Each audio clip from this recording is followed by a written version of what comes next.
Mi-ri, a powerful and stylish executive, found herself on the receiving end of a coffee catastrophe. A complete stranger, clumsily bumping into her, drenched her expensive blouse in hot coffee. Before her anger could fully ignite, Mi-ri, ever the quick-thinking professional, rushed the mortified man towards a secluded stairwell. "Take your shirt off," she commanded, leaving the man utterly bewildered. Assuming he was somehow at fault, he began to comply, only to turn and find Mi-ri already shedding her coffee-stained jacket. The unexpected turn of events painted a deep blush across his cheeks.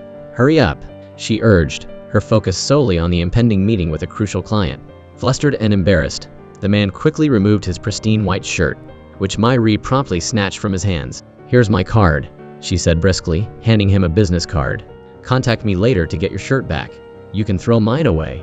Now sporting the stranger's shirt, a surprisingly good fit, Mi-ri successfully navigated her client meeting.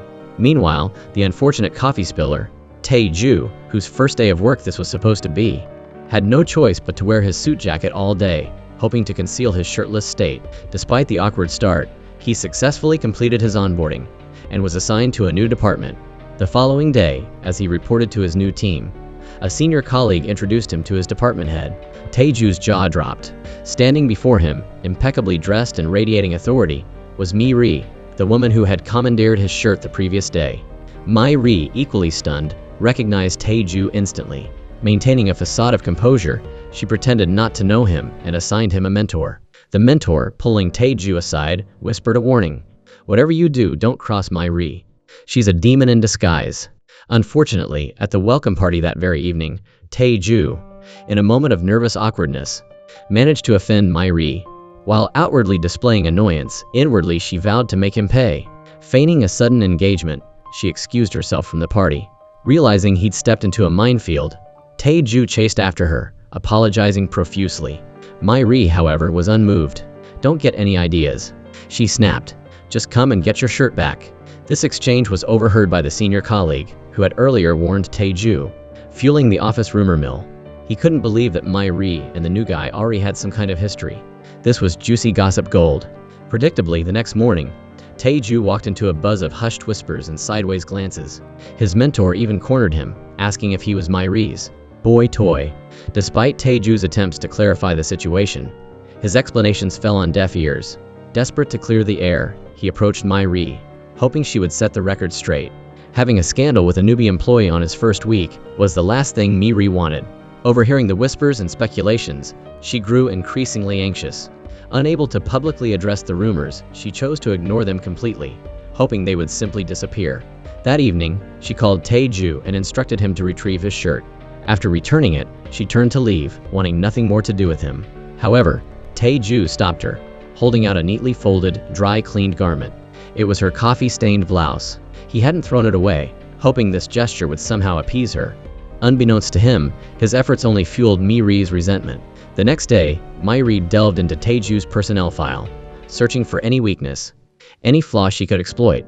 To her frustration, his academic record and work experience were impeccable. Glancing at Tae-ju diligently working at his desk, she shot him a look of pure disdain, her mind racing, desperately seeking a way to make his life difficult. Tae-ju, eager to impress, quickly completed his assigned project and submitted it to Mi-ri. This, however, played right into her hands. Lacking the experience of a seasoned professional, Tae-ju's work fell short of Mi-ri's exacting standards. She seized the opportunity to deliver a scathing critique, demanding he start again from scratch. To her surprise, Tae-ju accepted the criticism without argument, agreeing to redo the project. Later that day, as the stylish executive headed home, she noticed she was being followed. A quick glance revealed the culprit, Tae-ju, the newbie employee who had only started a day ago. As he trailed her towards her apartment building, Mi-ri's patience finally snapped. Turning on her heel, she confronted him, demanding to know what he was doing. Tae-ju's response left her utterly dumbfounded. "I just moved in here." "What?" Her astonishment deepened when she realized he lived in the same building. She inquired about his floor, questioning how he could afford such a pricey apartment so early in his career. Immediately regretting her presumptuous remark, she backpedaled, suggesting his previous jobs must have paid well.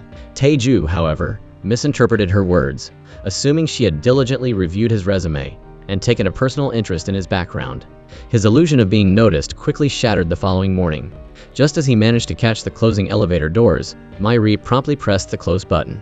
turning away as if she hadn't seen him. Arriving at work, Tae-ju once again found himself a step behind. Locked out of the elevator by a seemingly oblivious Mai-ri, her subtle torment had only just begun. In the break room, as Tae-ju prepared to make coffee, Mai-ri swooped in, confiscating the last coffee pod. Not only that, she instructed him to order a new supply. Later, as the last one to leave the office, Mai-ri noticed the fresh box of coffee pods Tae-ju had diligently provided. A flicker of appreciation crossed her mind, quickly extinguished by the discovery that the convenience store was sold out of her favorite salmon onigiri rice balls. The last few, it turned out, had been purchased by a man in a black suit. Curiosity piqued. Mai-ri wondered who could possibly have such an appetite, only to discover it was none other than Tae-ju, happily munching on his haul. After a brief, polite exchange, Mai-ri's demeanor shifted instantly. Inside the elevator, she launched into a dramatic monologue about the woes of being a department head, working late and missing out on dinner, while Tae-ju, the fresh-faced newcomer, indulged in a feast of 3 onigiri. Understanding her unspoken plea, Tae-ju offered her one of his rice balls. Mai-ri's mouth watered at the sight of the savory treat, but pride prevented her from accepting. She couldn't possibly lower herself to take food from a subordinate. To her surprise, Tae-ju didn't insist. As he exited the elevator, leaving Mai-ri empty-handed, her annoyance flared. "He actually didn't give it to me after I said no?" The next day brought a new level of petty retribution. Despite the availability of electronic file sharing, Tae-ju was tasked with hand-delivering documents to every department. After a morning spent scurrying around the office, he was then assigned the monumental task of photocopying thousands of pages. Forced to work late into the night, Tae-ju finally finished and headed home, only to encounter a very different Mai-ri. He offered a polite greeting, but she was clearly intoxicated, swaying unsteadily on her feet. Without hesitation, Tae-ju stepped in to support her, guiding her back to her apartment. He hadn't realized how much heavier she was than she looked, the unexpected weight adding to his exhaustion. After completing his impromptu good deed, he quickly retreated, eager to finally get some rest. He anticipated a noticeable improvement in Mai-ri's behavior after his chivalrous act. However, reality delivered another sharp slap in the face. The next morning, Tae-ju arrived at work only to discover his employee ID card was missing. Just then, Mai-ri appeared. He asked her to swipe him in, but instead of helping, she launched into a lecture, accusing him of losing his card while out carousing. Clearly, she had no recollection of the previous night's events, let alone Tae-ju escorting her home. She was also completely unaware that his ID card was, in fact, in her apartment. While cleaning her apartment, Mai-ri stumbled upon a strange lanyard under her bed. Pulling it out, she realized it was an employee ID card, Tae-ju's employee ID card. Completely baffled, she confronted him, demanding an explanation.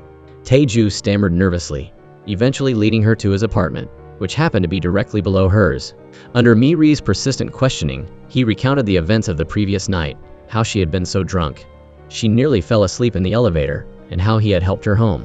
Mai-ri cringed inwardly, mortified as Tae-ju described her drunken state. Remembering how she had teased him about his missing ID card earlier, she wanted the earth to swallow her whole.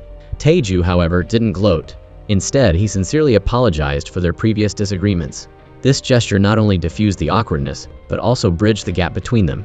They ended up sharing a meal, and then enjoying coffee together. For Mai-ri, whose life revolved around work, casual outings like this were a rare luxury. "That's a pretty sad existence," Tae-ju remarked, prompting Mai-ri to ask what he meant. "I saw you carrying a child on your back last night," he explained. Mai-ri choked on her coffee. It turned out her sister had asked her to pick up her niece from daycare. The scene had been witnessed by Tae-ju, who had mistakenly assumed Mai-ri was a single mother.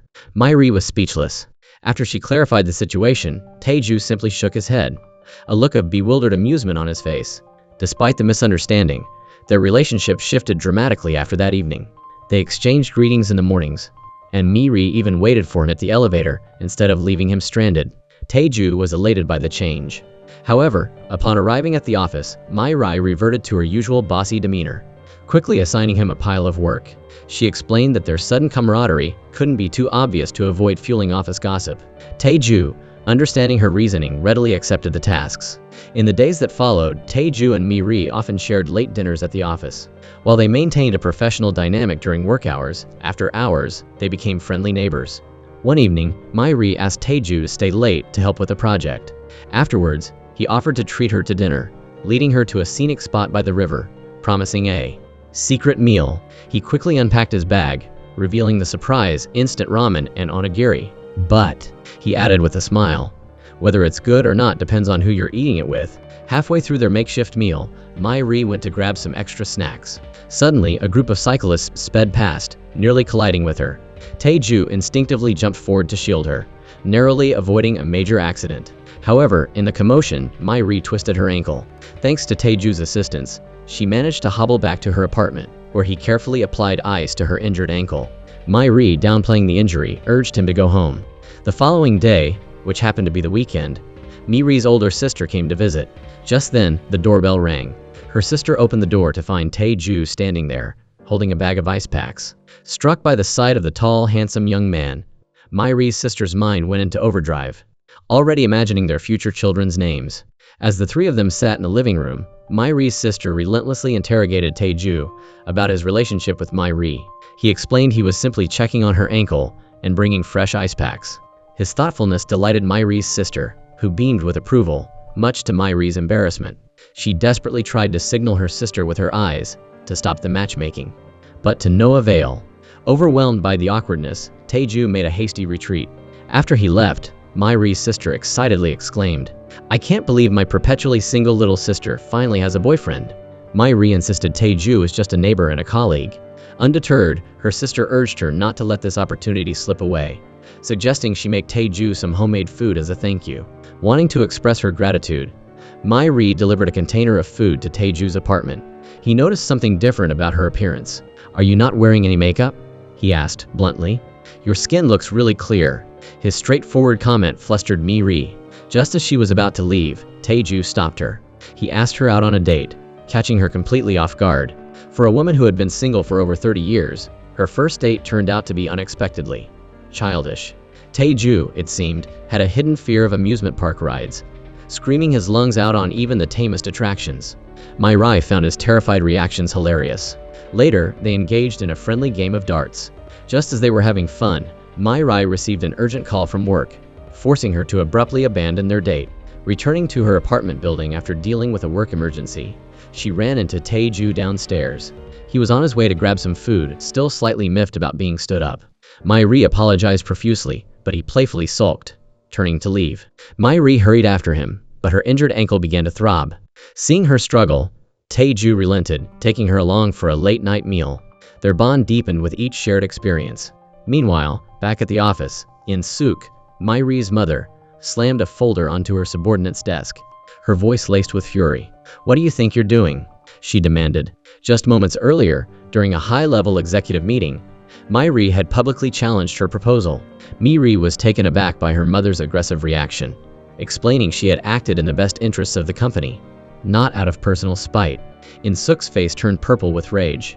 "Just you wait," she seethed. "I'll find a way to make you pay for this."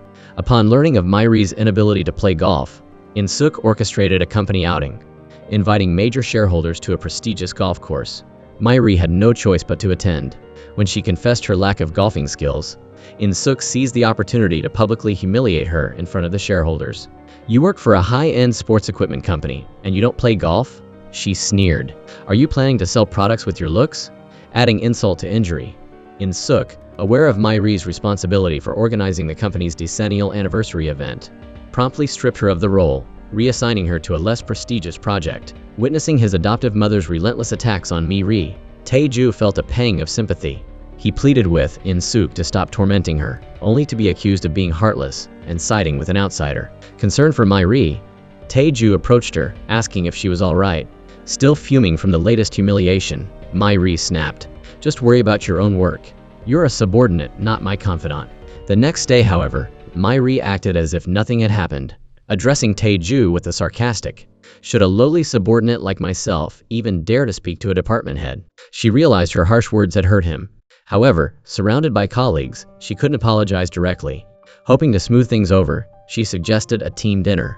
Her invitation was met with a chorus of excuses, each colleague finding a reason to decline. Mai-ri was painfully aware of how poorly she was perceived by her team. Meanwhile, the team, excluding Mai-ri, gathered for a clandestine dinner. Tae-ju, still brooding over Mai-ri's words, sought solace in alcohol. Leaving the restaurant slightly inebriated, he stumbled into Mai-ri, who was just finishing her workday. Emboldened by the alcohol, he dropped the formalities, addressing her by her first name. Then, in a torrent of drunken honesty, he confessed his feelings. He told her she was disliked in the office, that her unpredictable mood swings were worse than an ex-girlfriend's, that she was selfish and always had to have her way. He placed a hand dramatically over his heart and declared, "I'm so hurt." Myri, assuming he was rambling nonsense, was furious. She decided to deal with him in the morning when he was sober. Elsewhere, Mi-sun, while browsing online news, discovered that Mi-ri's biological mother had recently become the director of their branch. Worried about the potential conflict, she checked in on Myri. Myri confessed her sadness that her mother hadn't recognized her after 30 years of separation, despite her attempts to subtly draw attention to herself. Recounting her mother's recent actions, she declared that In-suk was not her mother, Sun-ja was. The more she interacted with her biological mother, the more repulsed she became. The thought of sharing her blood made her feel physically ill, as if she needed a complete blood transfusion. Pouring out her pent-up emotions, she begged Mi-sun to keep their conversation confidential. The next day at the office, facing Myri's reprimand for his drunken outburst, Tae-ju realized she saw him as nothing more than a subordinate, a younger brother figure. His pride was deeply wounded. In the days that followed, their relationship reverted to a formal, distant dynamic. They passed each other in the hallways without a word, the newfound camaraderie replaced by a chilling indifference. After several days of frosty silence, Myri finally approached Tae-ju, offering a sincere apology for her previous harsh words. She even suggested he drop the formal, department head title and simply call her senior. When they were alone, a gesture that delighted Tae-ju. On their walk home, their easy banter and laughter returned, the tension between them melting away. Suddenly, Myri stumbled, the world momentarily spinning around her. As Tae-ju steadied her, a spark ignited between them, a shared moment of unexpected intimacy. For the first time in years, Myri felt a flutter of romantic interest. A twisted ankle can easily recur, Tae-ju cautioned. You shouldn't wear high heels. He gently supported her as they walked. Myri, still flustered from their close encounter, felt a wave of shyness wash over her. Then, Tae-ju pulled her into a hug. Myri froze, her body stiff with surprise. He walked her to her door, but she quickly retreated inside without a word, slamming the door behind her. This unfamiliar feeling of her heart racing frightened her. She feared she was falling for Tae-ju. The following day, Myri and Tae-ju had a work-related errand. At lunchtime, she took him to a restaurant, which, as Tae-ju soon discovered, was owned by Myri's mother. It was the first time Myri had brought a man home, and both her mother and uncle were visibly surprised. Myri's uncle hovered nearby, observing them with keen interest as they ate. As the restaurant filled with customers, Myri, ever the dutiful daughter, tied on an apron and began helping out, greeting guests and taking orders. Witnessing her dedication, Tae-ju's admiration grew. She must help out here often, he thought, touched by her willingness to pitch in. After their meal, Myri's mother and uncle showered Tae-ju with attention, her mother beaming at her potential son-in-law. Myri, noticing their enthusiastic matchmaking, quickly ushered Tae-ju out, explaining she wouldn't be returning to her apartment that night, but staying at the restaurant. Just then, her phone rang. It was a senior executive from the company, summoning her to her home. Tae-ju drove Myri to the executive's impressive villa and waited outside. A short while later, Myri emerged, her face pale and distraught. "What happened?" Tae-ju asked, sensing something was wrong. Unable to contain her emotions any longer, Myri burst into tears. Tae-ju pulled her into a comforting embrace. He didn't know the specifics of what had transpired, but he knew the woman inside had upset her. He couldn't bring himself to tell Myri that the woman who had made her cry was not only a powerful executive, but also his mother. Meanwhile, inside the villa, In-suk, Tae-ju's mother, was giving her youngest daughter, Mi-hai, a haircut, distracted by the news that her other daughter, Mi-sun, had topped her class at school. She accidentally snipped off a chunk of Mi-hai's bangs. Oblivious to her daughter's distress, In-suk beamed at Mi-sun's achievement. Mi-hai burst into tears. Myri, witnessing the mishap, grabbed the scissors, attempting to fix her sister's uneven bangs. With a few confident snips, she took off even more hair, meticulously measuring the remaining strands with a ruler before declaring herself satisfied. Mi-hai, upon seeing her reflection, wailed even louder, "I don't want to go to school anymore." Just then, Mi-sun, the eldest daughter, arrived, confidently taking over the haircutting duties. Myri hovered nearby, insisting she use a ruler for precision. "What do you know about haircuts? You're just a bookworm. It's your fault. Mi-hai's hair looks like this," Myri retorted, grabbing the ruler and placing it on Mi-hai's forehead. As the two sisters bickered, Mi-sun made another snip, shortening Mi-hai's bangs even further. The little girl with the tragically short bangs had grown up to become a writer. However, after 9 years of perceived underachievement, she faced daily criticism from her mother, Sun Ja. All you do is play. You're useless. If you have so much free time, watch my grandson. Don't you dare cause any trouble today. Sun Ja would scold, reducing Mi-hai to tears. Mi-hai felt like a scolded child, her mother constantly reminding her that she was living at home, seemingly leeching off the family. Her 2 older sisters, eager to add fuel to the fire, only amplified her frustration. While outwardly adversarial, their mother-daughter relationship was built on a deep, albeit complicated, love. The most infuriating part for Mi-hai was her mother's constant reminders of her ex-boyfriend. Wouldn't it have been better if you had married him? Sun Ja would lament, driving Mi-hai to the brink of insanity. Mom, how many times have I told you? Stop talking about him. Because in her heart, there was only room for one man, the charming editor-in-chief, Wu Jin. Unfortunately, Wu Jin, a divorcee, was hesitant to open his heart again. Despite the emotional scars left by his ex-wife, Wu Jin was forced to rely on her design skills for his publishing house. It was during a meeting that Mi-hai encountered her for the first time, witnessing firsthand as the ex-wife flirted shamelessly with Wu Jin. The sight irked Mi-hai. Wu Jin's ex-wife mistook Mi-hai for a part-time student worker. Wu Jin, annoyed by the assumption, corrected her, stating that Mi-hai was a writer. Undeterred, the ex-wife proceeded to criticize Mi-hai's work in front of Wu Jin, even questioning his judgment. Why would you work with such a mediocre writer? And look how she dresses. Furious, Wu Jin snatched Mi-hai's manuscript and stormed out, only to find her standing at the doorway. Embarrassed, Mi-hai quickly claimed she was just there to collect her things and leave. As Wu Jin attempted to explain, Mi-hai brushed it off. Everyone has their own opinion. It's normal, she said, grabbing her bag and walking away. Worried about her reaction, Wu Jin followed Mi-hai to her apartment to apologize. He found her happily munching on tteokbokki spicy rice cakes, dancing around her living room. Her carefree demeanor surprised and charmed him. He hadn't expected her to be so resilient. He attempted to apologize on behalf of his ex-wife. Don't worry about it, Mi-hai interrupted. You don't need to apologize for her. I'm not bothered by it at all. She offered him a tteokbokki skewer, accidentally bringing it directly to his lips. Startled, she dropped it. Oh no, she exclaimed, instinctively wiping the sauce from his mouth with her hand. Then, in a moment of impulsive awkwardness, licking her fingers clean. Crazy, she muttered, realizing what she had done. Wu Jin was speechless, stunned by her unexpected action. Mortified, Mi-hai fled into her apartment. Meanwhile, a portly admirer had been pursuing Mi-hai for 9 years, unnoticed and unappreciated. Mi-hai, oblivious to his affections, considered him nothing more than a friend, even viewing him as her mother's preferred son-in-law candidate. Sun Ja, convinced he was the perfect match for Mi-hai, decided to take matters into her own hands, planning to meet his parents. However, the admirer confessed that Mi-hai didn't reciprocate his feelings. In fact, she had someone else in her heart. Sun Ja, desperate to uncover the mystery man's identity, interrogated him relentlessly. But he refused to betray Mi-hai's secret. Determined to find out, Sun Ja marched into the publishing house, summoning 3 male employees, including Wu Jin, for questioning. She intended to interrogate each one, hoping to identify her daughter's secret crush. Just as she was about to question Wu Jin, Mi-hai arrived, mortified by her mother's outrageous behavior. She dragged Sun Ja out of the office, sparking a heated argument on their way home. Exasperated, Mi-hai blurted out that the man she liked was, in fact, Wu Jin. Sun Ja was stunned into silence. After Sun Ja's dramatic visit to the publishing house, Wu Jin knew he couldn't ignore the situation any longer. Not wanting to cause further distress for Mi-hai's mother, he decided to speak with her directly. He even promised to keep his distance from Mi-hai. However, upon learning that Wu Jin was divorced, Sun Ja's expression hardened.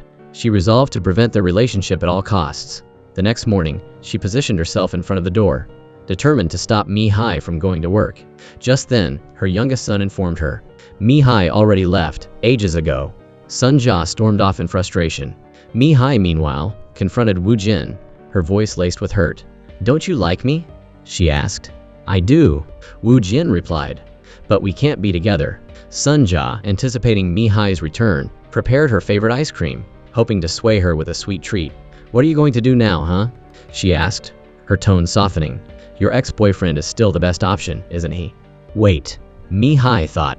Is this a trap? After you finish half of this, Sun Jia continued. You'll listen to what I have to say, understand? You're a grown woman. I shouldn't have to manage your life. Seeing her plan backfire, Sun Jia switched tactics. If you don't agree, she declared, then you'll go on a hunger strike. Desperate, Sun Jia sought help from Mi Ri and Mi Sun. Mi Sun argued that Mi Hai shouldn't discard a kind-hearted man like Jae Byum, her ex-boyfriend, who had even sent them gifts while serving in the military, just because Wu Jin was handsome. Are you blind? She scolded. Mi Hai retorted. If I was so blind, how did you end up with a husband like yours? The mention of her husband struck a nerve with Mi Sun, reminding her of her own less-than-ideal marriage. Mi Hai had crossed a line. Enraged, Mi Sun lunged at her, grabbing her hair. Mi Hai truly loved Wu Jin. How could her mother and sisters understand her feelings? The three women watched as Mi Hai broke down in tears, feeling helpless and frustrated. After her sisters left, Mi Hai secretly went to see Wu Jin at the publishing house. Her love for him was too strong to simply walk away. Naive and desperate, she couldn't think of a way to gain her family's approval. Finally, a radical idea popped into her head. Let's have a baby. She blurted out. What? Wu Jin exclaimed, utterly shocked. Meanwhile, In-suk, still seeking to undermine Mi Ri, summoned her late one night for a wardrobe critique. She ridiculed Mi Ri's fashion choices, declaring them completely unsuitable for a senior manager. How can you dress like this and expect to be taken seriously? She scoffed. Fashion sense is connected to one's circumstances, lifestyle, and family background. Mi Ri retorted. It's not something you can just force. Looking at her mother, she silently pleaded. I'm your daughter. Do you have to hate me so much? She swallowed her tears, refusing to let In-suk see her pain. In-suk, reveling in her perceived triumph, felt a sense of satisfaction. She didn't realize how much she would regret her actions later. The day of the company's anniversary celebration arrived. Mi Ri was in charge of the decorations and reception. As In-suk approached, Mi Ri quickly tried to avoid her, accidentally bumping into a guest. A glass of red wine splashed onto Mi Ri's dress. Both Mi Ri and the guest apologized profusely. In-suk, recognizing the guest as the daughter of a close friend, plastered on a fake smile and rushed over to greet her. Mi Ri stood silently, her head bowed in embarrassment. The guest, expressing her regret over the spilled wine, offered Mi Ri her business card, promising to compensate for the damage. In-suk snatched the card from Mi Ri's hand. She works for our company, she declared dismissively. There's no need for compensation. Mi Ri felt a deep sting of humiliation, her pride wounded by her mother's public dismissal. In-suk was solely focused on the guest's well-being, showering her with concern. Witnessing her mother's blatant favoritism, Mi Ri fought back tears and fled to the restroom, her resentment deepening. Later during her speech, In-suk dramatically removed her high heels, declaring her desire to stand on the same level as her employees. To be their friend and family. Mi Ri felt a wave of nausea. She couldn't bear to stay a moment longer. The idealized image of her mother she had held for so long shattered completely. That night, she burned the collection of photos she had secretly kept, along with all remaining hope for a genuine connection. She made a bold decision to disappear, to put as much distance as possible between herself and her mother. I'm resigning, she told Tae-ju. I'm going to study abroad in the US. Tae-ju tried to dissuade her, begging her not to leave. But Mi Ri was resolute, asking him to keep her departure a secret to avoid worrying her colleagues. The fact that Mi Ri confided in him first led Tae-ju to believe she reciprocated his feelings. Unable to contain himself, he pulled her close and kissed her. Mi Ri, angered by his presumptuousness, stormed off. I like you, Tae-ju confessed. A lot. The next day, despite the unexpected kiss, Mi Ri reassured Tae-ju that she didn't dislike him, but that her leaving was best for everyone. Tae-ju questioned if her decision was related to the director, In-suk. Mi Ri remained silent. He pressed further, asking why she wanted to leave Korea. Everyone has secrets, she replied. Please don't ask. Fine, Tae-ju conceded. I have secrets too. He wanted to reveal his true identity, but Mi Ri cut him off. She didn't want to hear anything about his mother, or any secrets, for that matter. News of Mi Ri's resignation reached In-suk just as she received another alarming update. A major client was threatening to terminate their contract due to the unsatisfactory performance of Mi Ri's replacement. They made it clear that if Mi Ri wasn't reinstated, they would pull out of the deal. In-suk had no choice but to approach Mi Ri, swallowing her pride and asking for her help. She blamed Mi Ri's recent emotional instability for the current predicament and demanded that she finish the project before leaving. True to her professional nature, Mi Ri efficiently resolved the issue, restoring the client relationship. Even the chairman praised her performance, questioning who had authorized her resignation in the first place. In-suk stood silently, recalling the pained expression in Myri's eyes earlier. She realized Myri's intense focus on her during the meeting stemmed from the impending departure. Why doesn't she recognize me? In-suk wondered. She caught Myri staring at her again. But the moment their eyes met, Myri quickly looked away. Determined to understand what was going on, In-suk invited Myri to dinner at her home. That evening, Myri arrived at In-suk's house, finding a table laden with homemade food. "I want to get along with you," In-suk began, "but it seems we're not meant to be." She inquired about Myri's parents, assuming they must be accomplished individuals to have raised such a capable daughter. Myri froze, realizing her mother still hadn't recognized her. "They own a small restaurant," she replied. "A small diner." The words echoed in In-suk's mind. Sunja, she remembered, also ran a small diner. A sense of unease settled over her. Myri's heart ached. She had hoped her mother might finally remember, but In-suk's next question dashed those hopes. "Your parents must be very proud of you," she remarked. Myri couldn't hold back the tears any longer, silently weeping. Seeing Myri's distress, In-suk grew concerned. As Myri stood abruptly to leave, unable to bear the charade any longer, In-suk finally asked, "Who are you?" Myri continued to cry, her expression silently screaming, "Don't you recognize me?" As Myri fled, the truth finally dawned on In-suk. She chased after her, the realization of her mistake hitting her with the force of a physical blow. Myri ran, tears streaming down her face. In-suk couldn't believe she had been so blind, failing to recognize her daughter for so long. She confronted Sunja, demanding to know why she hadn't followed her instructions, why Myri wasn't in the US, and why she was still working at the company. Sunja finally realized the two had met. "Has Myri been to see you?" she asked. "I hate uneducated, penniless people like you." In-suk raged. "Why didn't you send her away? Why did you let her work at the same company? What did you do with the money I gave you? Did you spend it on your other two daughters? You love money so much?" Sunja retorted.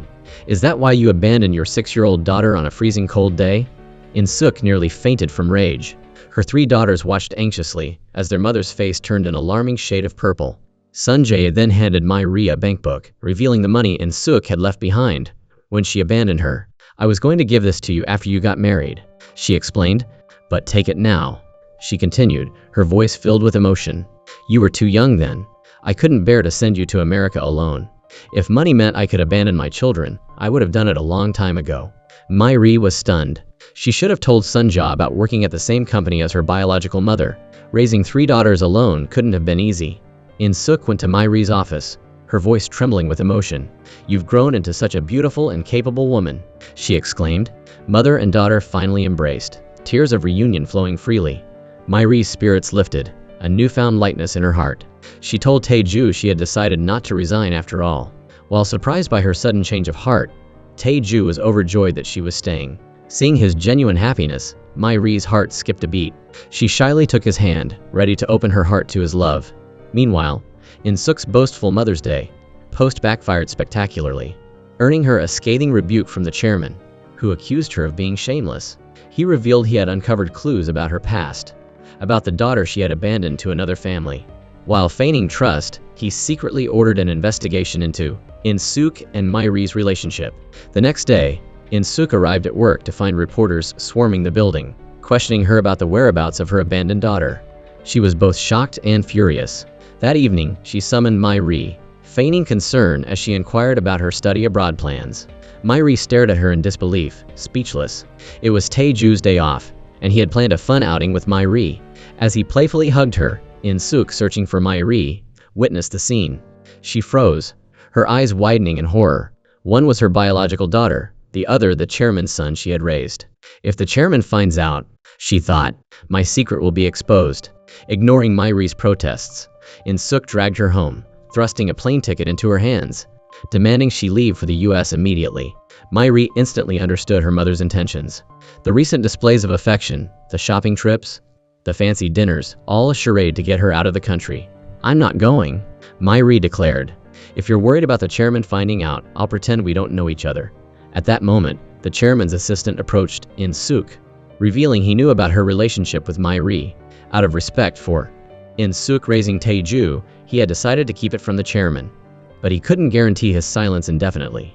Fear gripped In-suk, her body trembling. The next day, she requested a meeting with the chairman, claiming to have important information to share. To Myri's astonishment, In-suk revealed that Myri and Tae-ju were romantically involved. Unable to convince Myri to leave willingly, she had resorted to this drastic measure. Meanwhile, Sun-ja diligently prepared meals for her daughter and son-in-law, Jin-soo, ensuring he had a comfortable, stress-free life at home. Seeing his favorite kimchi jjigae kimchi stew simmering on the stove, Jin-soo rushed over excitedly. Sun-ja reminded him to change his clothes. Someone was coming for dinner. Obediently, Jin-soo headed to his room, expressing his love for his mother-in-law, before disappearing down the hallway. He tossed his briefcase onto the bed. Jin-soo, don't throw your briefcase on the bed, Sun-ja called out. He quickly retrieved it, placing it neatly on the desk. Then, he removed his tie, flinging it onto the bedside lamp. Don't throw your tie on the lamp. He snatched the tie, then proceeded to toss his jacket onto the dresser. And don't put your jacket on the dresser. And for goodness sake, don't take your pants off and throw them on the floor. Jin-soo wondered if his mother-in-law had installed hidden cameras. She seemed to anticipate his every move. Ever since Jin-soo had inadvertently shown his mother-in-law his light-up golf club, he had felt a sense of impending doom. Emerging from the shower, dressed for work, he felt like his life was over. Why is your hair such a mess? Sun-ja scolded. I don't want to live anymore, he mumbled dramatically. Hurry up and go to work, you'll be late, she retorted, reminding him to wash the dishes after dinner. Jin-soo responded with a dazed expression. Exasperated by his childish behavior, Sun-ja smacked him on the arm. Why are you so useless? Jin-soo rubbed his arm, whining. Well, don't hit me. One evening, eager to watch a soccer game, Jin-soo arrived home earlier than usual, only to find Sun-ja engrossed in a television drama. He inquired about the show, only to be met with a swift smack to the head and a sharp command to be quiet. Defeated, he retreated to the security guard's office to watch the game. Finally, Jin-soo decided he couldn't continue living like this. After work, instead of going home, he waited at the bus stop, hoping his wife, Mi-soon, would pick him up. His mother, Mi-ok, happened to pass by and saw him dozing off. She rushed over, asking why he was sleeping at the bus stop instead of going home. My mother-in-law keeps hitting me, he blurted out. Mi-ok was furious. She took him home, her heart aching for her son, and cooked him a comforting meal of roasted duck. The next day, Mi-ok confronted Mi-sun, demanding an explanation for her mother's treatment of Jin-soo. Mi-sun dragged Jin-soo home, demanding to know why he'd been sleeping at the bus stop, causing such a commotion. Jin-soo complained that his mother-in-law constantly criticized him, making his life miserable. He felt suffocated by her constant nagging and occasional physical reprimands. Exasperated, Mi-sun asked when he would finally grow up. Even you want to hit me, Jin-soo whined. You're both so violent. I don't want her coming to our house anymore. Mi-soon was forced to go home and talk to her mother. Sun-ja was stunned, unable to believe her daughter's words. I really did hit Jin-soo. Their conversation quickly devolved into an argument. Frustrated, Sun-ja snatched Mi-sun's rice, scolding her. If your husband's mother treated your husband like her own son, and if she made a mistake and hit him, what would you do? Feeling wronged, Mi-sun returned home, and immediately photographed all the expensive items Jin-soo had bought, determined to sell them. She planned to use the money to hire a nanny for their daughter, Da-bin. Jin-soo rushed to stop her. This scene was witnessed by Mi-ok, Mi-sun's mother-in-law. Without hesitation, Mi-ok offered to take care of Da-bin, even suggesting she transfer the little girl to a school in Seoul. This frightened Da-bin, who burst into tears. Both Mi-sun and Jin-soo were shocked by Mi-ok's decision. Freed from childcare duties, Sun-ja gleefully joined her friends on a luxurious vacation. Mi-ok hurriedly ushered Da-bin to the bus stop, intending to take her to school, but tripped and missed the bus. Da-bin stood by her side, crying. Mi-ok then had to take Da-bin to find a public bus. Unexpectedly, they encountered a tour bus passing by, and the passenger on board was none other than Sun-ja. Sun-ja smugly lowered her window. Finally, Mi-ok would experience the hardships of looking after Da-bin. Unable to bear being alone, Mi-ok took Da-bin to an ice cream shop, then left the little girl alone at a table, telling her to eat her ice cream and wait. She then went to a nearby table to wait for a friend. When her friend arrived and asked if she wasn't supposed to be watching her granddaughter, Mi-ok dismissively replied, "How can I just stay home and babysit?" As she flirted with a handsome older gentleman at the next table, Da-bin happened to look over and see her. Da-bin dropped her spoon and, in trying to pick it up, fell to the ground and started crying. People around them murmured disapprovingly. Who would leave a child alone like that? Me, okay, too embarrassed to intervene, pretended not to hear Dabine calling for her. Poor Dabine, seeing her grandmother ignore her, ran over crying and told her she had fallen. It was a truly humiliating moment. Miok's friend couldn't help but make a snide remark. Sunja isn't helping, so now Mi-sun has to do all the housework herself, and Jin-soo, instead of helping, is demanding she make him food. This made Mi-sun so angry that she hit him. When Mi-okay returned home, she berated Mi-sun, venting her frustration. She accused Mi-sun of giving money to her own mother to enjoy life while she was stuck taking care of Da-bin. Didn't she feel ashamed? If she wanted this arrangement to continue, she should just give her the money. Mi-sun was taken aback. Mi-okay continued to argue. I'm watching your child for you. If you consider me a babysitter, you should pay me. Meanwhile, at work, a new intern had caught the eye of the beautiful female boss, Mi-ri, and they had begun a secret romance.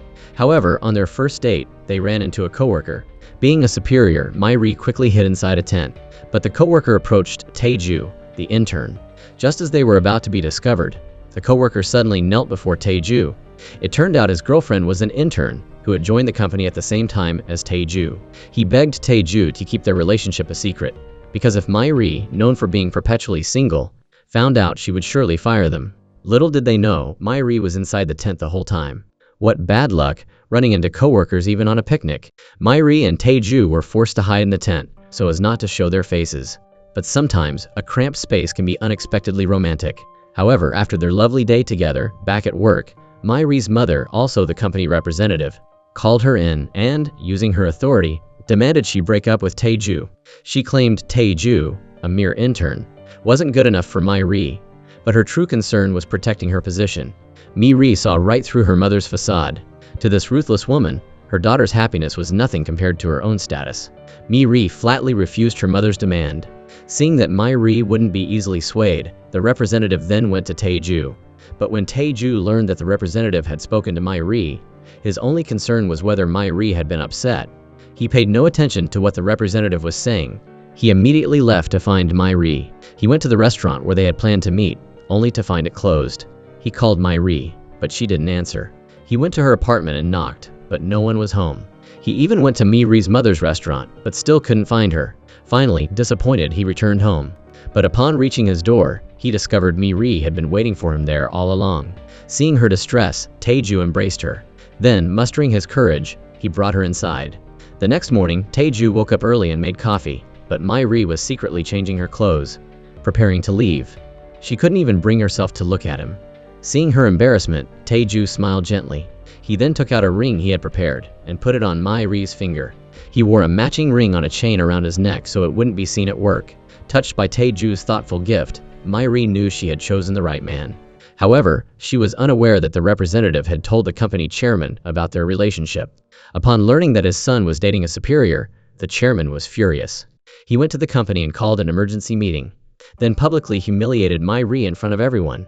Unaware of the truth, Mi-ri thought the chairman was joking.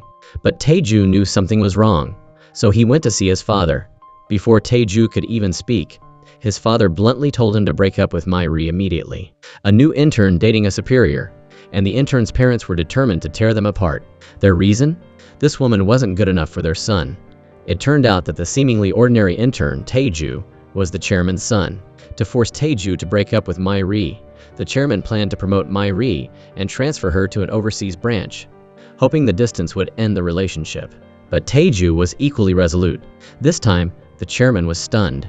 He hadn't expected his son to defy him for Mi-ri. Tae-ju returned to the company and immediately submitted his resignation. Mi-ri was shocked and confused.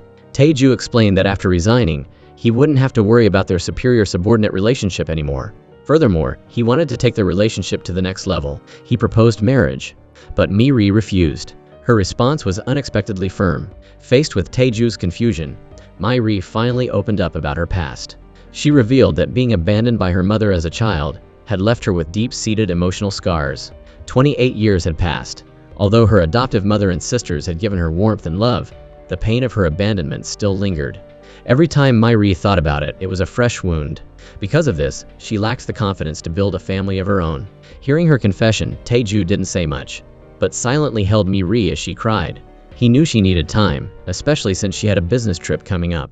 Every day after that, Taeju drove Mai-ri to the airport. Perhaps it was these small acts of caring that made Mai-ri feel a happiness she'd never known before. She lacked faith in herself, but she trusted Taeju. So, she told him she would consider his proposal. Taeju was overjoyed and eagerly awaited her return. But he didn't know that this trip would change everything. He soon received a notification. His father was about to reveal his true identity. Panic seized Taeju. He immediately went to see his father, but his resignation had already infuriated the chairman.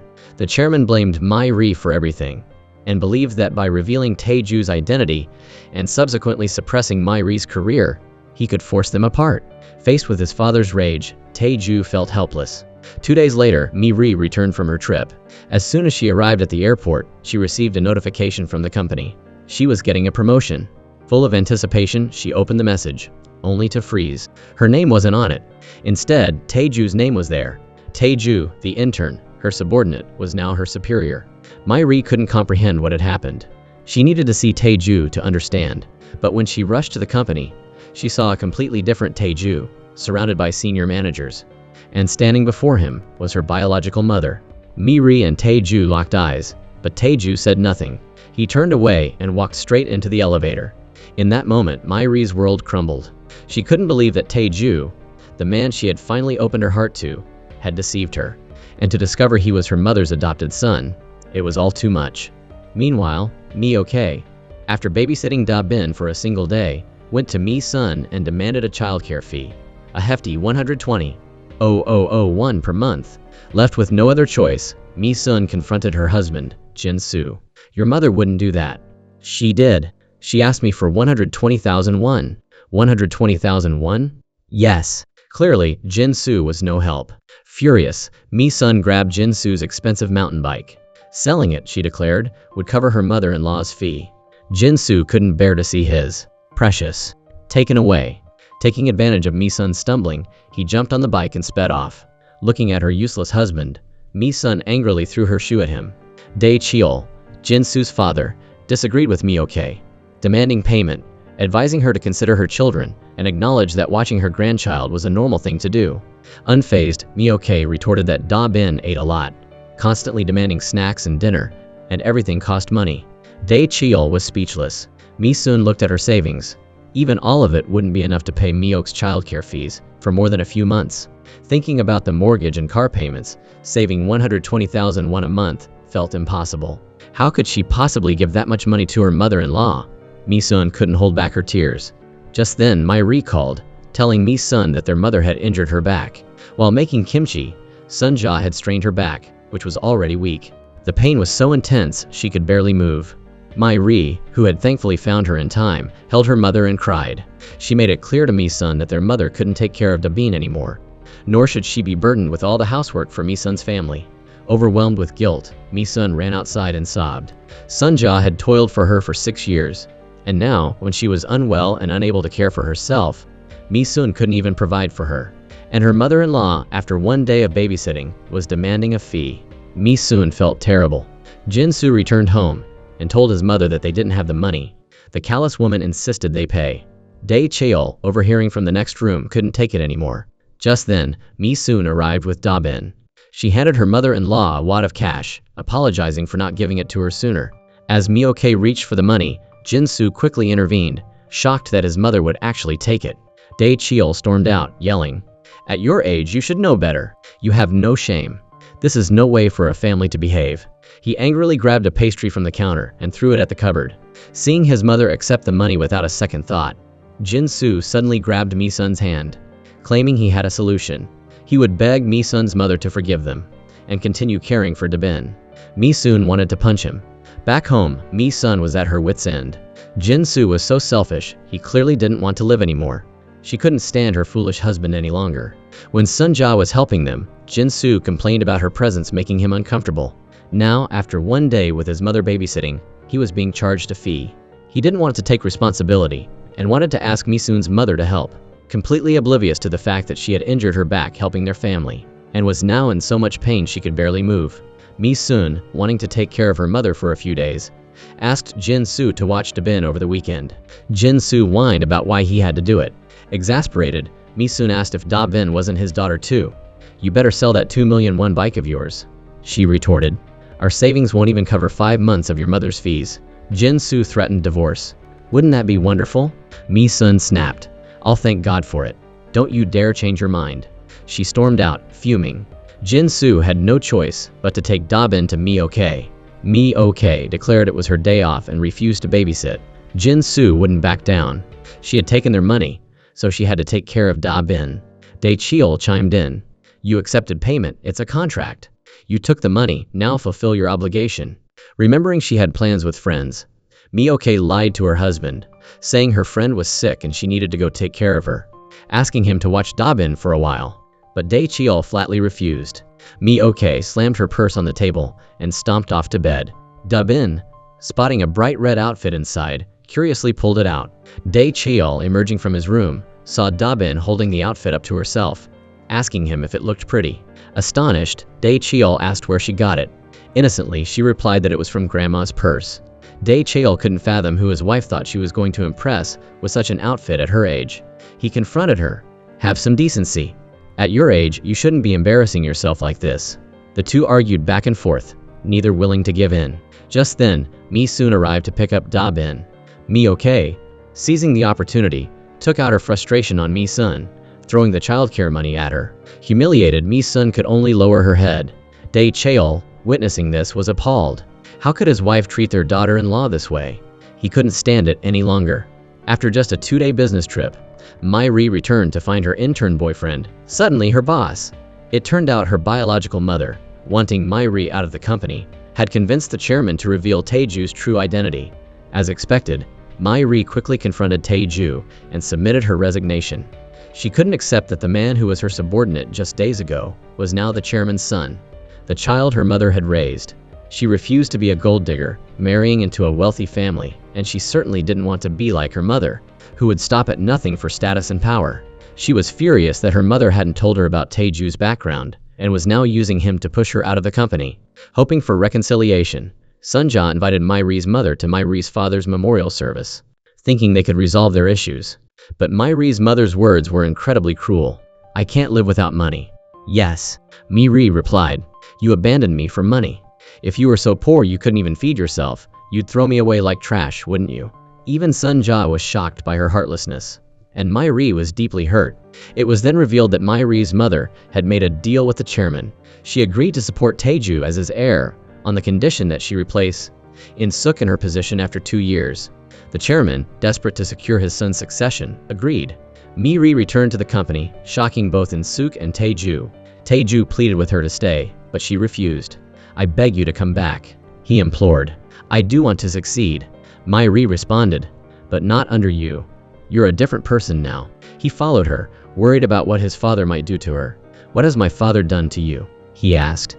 I'm just taking back what's rightfully mine, she declared. You too. Me too. The two, once passionately in love, now felt like strangers. How had things gotten so twisted between them?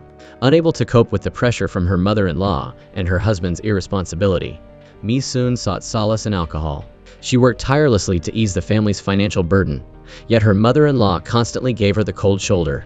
Jin Soo, prioritizing his hobbies, took time off work to go fishing every day, only to return home to create more problems. Not only did he not help, but he also stayed out late every night. While Sunja and Myri were chatting about their enjoyable sauna trip, Mi Sun burst in, tears streaming down her face. My husband is cheating on me. What am I going to do? The news was like a bolt from the blue. Everyone was stunned. As the shock wore off, Sunja's fury ignited. Myri immediately informed Mai Hai, who, upon hearing the news, vowed not to spare her brother-in-law. Looks like that idiot stepped on a hornet's nest. Mom, why are you dressed like you're going to a funeral? Myri asked. I raised 3 daughters. Sunja replied. I've prepared myself for this.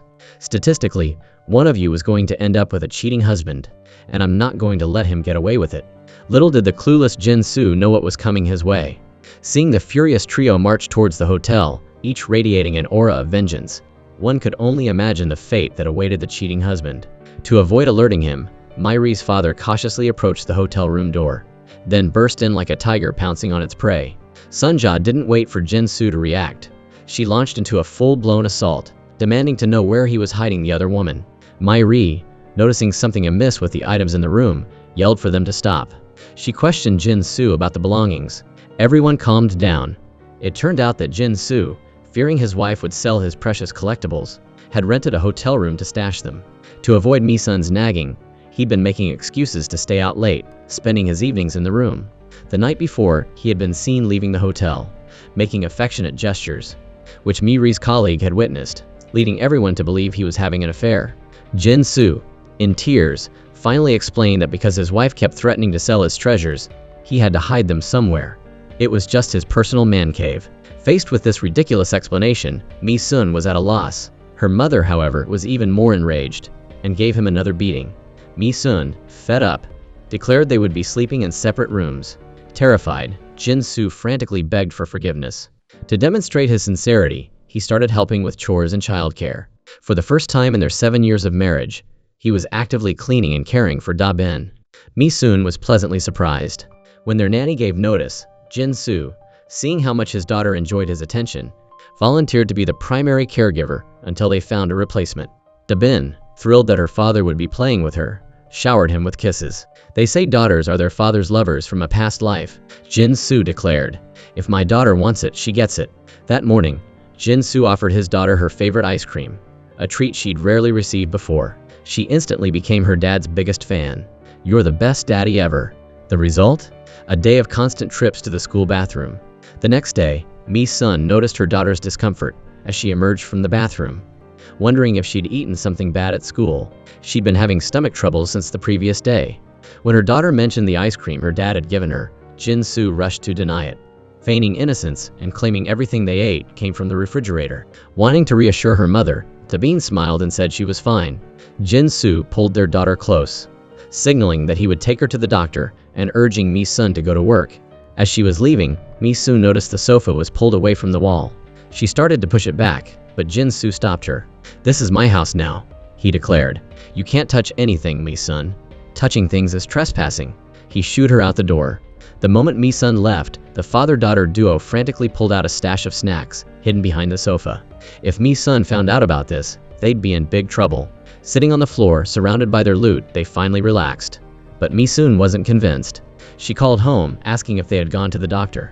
Jin Soo, currently taking Da-bin to the park, lied and said they had, even claiming he'd gotten her medicine. Mi-sun, still worried, reminded him not to give her any cold treats, like ice cream. A mother's worry never ceases. That afternoon, still concerned about her daughter, Mi-sun asked a coworker to cover for her and headed home early. As she approached, she heard a child crying. Getting closer, she saw Da-bin sitting on the floor, sobbing, while her new nanny scolded her for running too fast. Seeing Mi-sun, both froze. Busted. The nanny kicked a toy across the floor. "I told you not to kick things," Da-bin cried. "These things are hard to clean up." The nanny retorted. "This is the only way." Seeing Da-bin's upset face, she snapped. "And don't you dare tell on me," she continued, her voice dripping with condescension. "Even if you do tell, your mother won't fire me. If she fires me, she'll have to quit her job to watch you. Do you know what this family will become then? Huh? Do you? We'll be beggars." The nanny's fake sweetness was grating. On her first visit, Mi-sun's mother-in-law found the house freezing cold from the air conditioning, messy, and the nanny oblivious to the time Da-bin needed to be picked up. She warned Mi-sun that the nanny wasn't good, but Mi-sun insisted that nannies were hard to find, and that the woman was probably just settling in. Things would get better. The nanny, however, twisted the situation, telling Mi-sun that her mother-in-law was belittling her for not being able to find good help, and was trying to cause trouble between them. She then praised Mi-ok, saying she must be a wonderful woman, and that Mi-sun must have suffered a lot because of her. Having gained Mi-sun's trust, the nanny sprawled on the sofa, chatting on the phone for hours. When Da-bin accidentally spilled her drink, the nanny snapped. So annoying. The house was a mess, but she claimed, "Your daughter keeps wanting to play outside, so I don't have time to clean." She hadn't even started dinner, making the excuse that Da-bin constantly wanted to be held. Da-bin, witnessing these blatant lies, could only sit there in frustrated silence. Mi-sun sensed something was wrong, and asked her daughter about it. But Da-bin, worried that firing the nanny would force her mother to stay home from work, said nothing was wrong. The nanny's behavior grew worse. One morning, fearing she'd missed the bus, she dragged Da-bin along, ignoring the little girl's tears and not even checking if she was keeping up. The security guard, witnessing this, informed Jin Soo. Rushing home, Jin-soo urged Mi-sun to fire the nanny immediately, but Mi-sun said she'd confirmed with Dabin that there were no issues. She argued that a child that young wouldn't lie, and that the security guard must have been mistaken. Still worried, Jin-soo went to confirm with Dabin himself. Is everything okay? If not, we can't let her come here anymore. But what will happen to us if she can't come? Dabin asked. We'll figure it out, Jin-soo replied. This answer, implying uncertainty and change, frightened Dabin. She burst into tears and ran to her mother, insisting that she wanted the nanny to stay. This decision nearly led to disaster. The following day, the nanny was, as usual, lounging on the sofa, drinking beer and chatting on her phone. But today she forgot to pick up Dabin. Mi-sun arrived home to an empty house and panicked. Where was her daughter? It turned out that Dabin, with no one to meet her at school, had been taken to her apartment building by a classmate's mother. When she knocked on her door, she heard the nanny's loud voice on the phone. Disheartened and not wanting to go inside, Dabin wandered off, eventually falling down the stairs. Then, remembering a place she could go, she boarded a bus alone. Meanwhile, Mi-ri actively distanced herself from Tae-ju, focusing on supporting his rise as the company heir. Tae-ju, unwilling to give up, found an opportunity while they were searching for something in the storage room. When Mi-ri nearly fell, Tae-ju instinctively caught her. In that moment it felt like old times, and he couldn't help but embrace her. Mi-ri pulled away. Tae-ju realized he couldn't continue like this. He had to make Mi-ri see him again.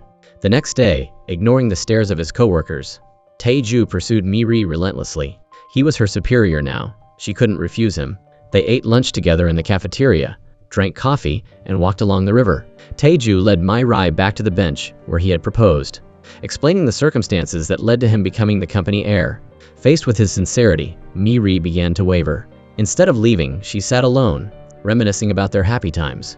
Many thoughts raced through her mind, but one thing was certain: she still loved Tae-ju.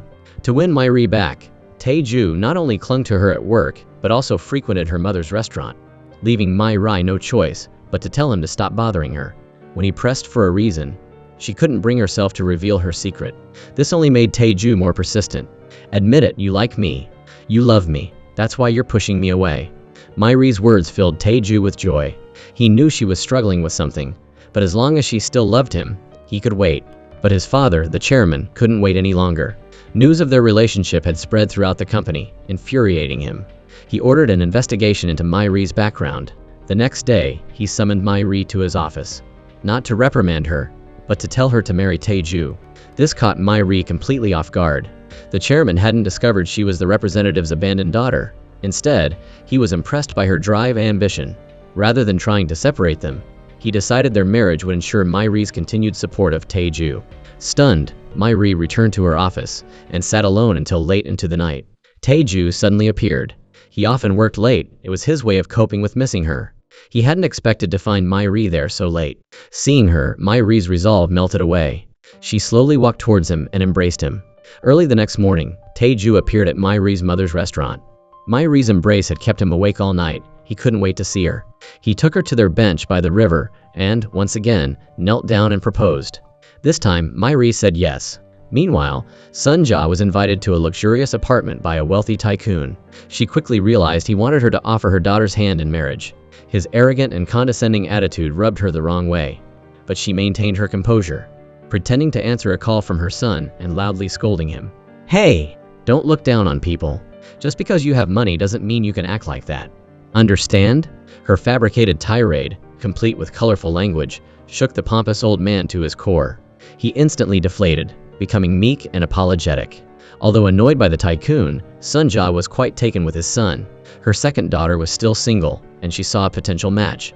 While Sun-ja was celebrating this potential opportunity, Mi-ri's biological mother approached her, revealing that she was the tycoon's sister-in-law. How could both mothers marry their daughters into the same family? Sun-ja was speechless.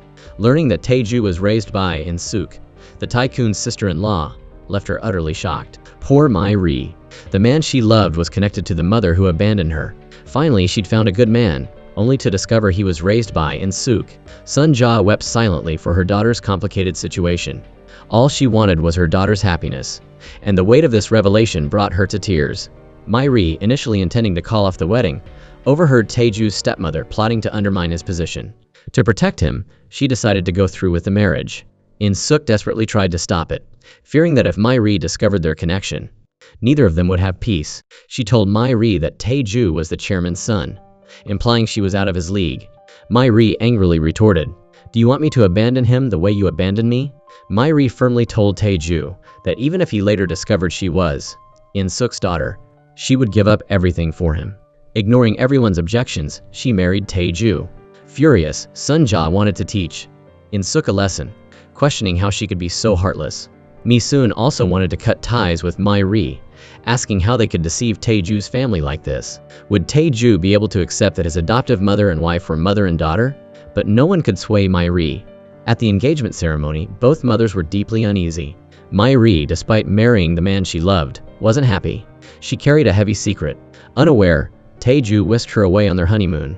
They returned to a blissful newlywed life, seamlessly transitioning between home and work, their affection evident to all.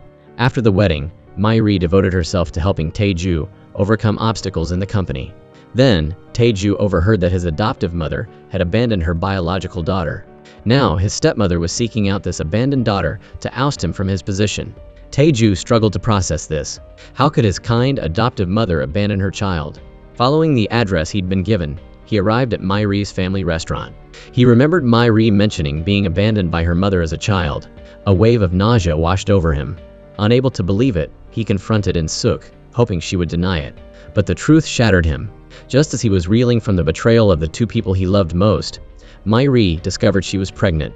Meanwhile, Tae-ju, unable to find In-suk after their confrontation, searched everywhere for her.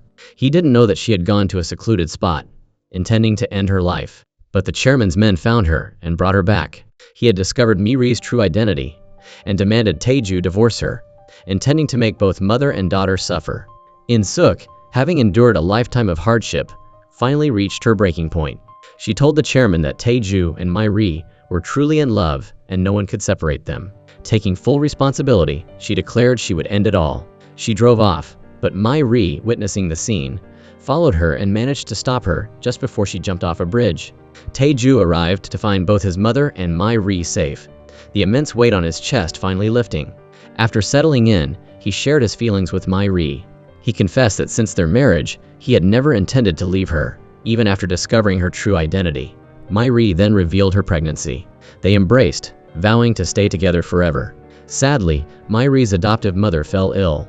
Before the wedding, she had been diagnosed with terminal breast cancer, but she kept it secret to avoid worrying Mai-ri and her sisters. She told Mai-ri that she hoped she and her biological mother could reconcile.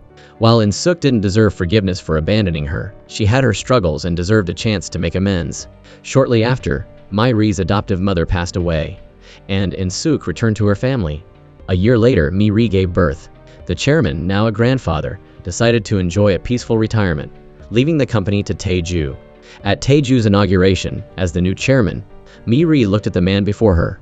The intern from a year ago was now the head of a massive corporation and a loving father. It felt like yesterday when that cup of coffee spilled, intertwining their destinies. Their journey together had been fraught with challenges, but their love and trust in each other had seen them through. The film ends here. Thanks for watching.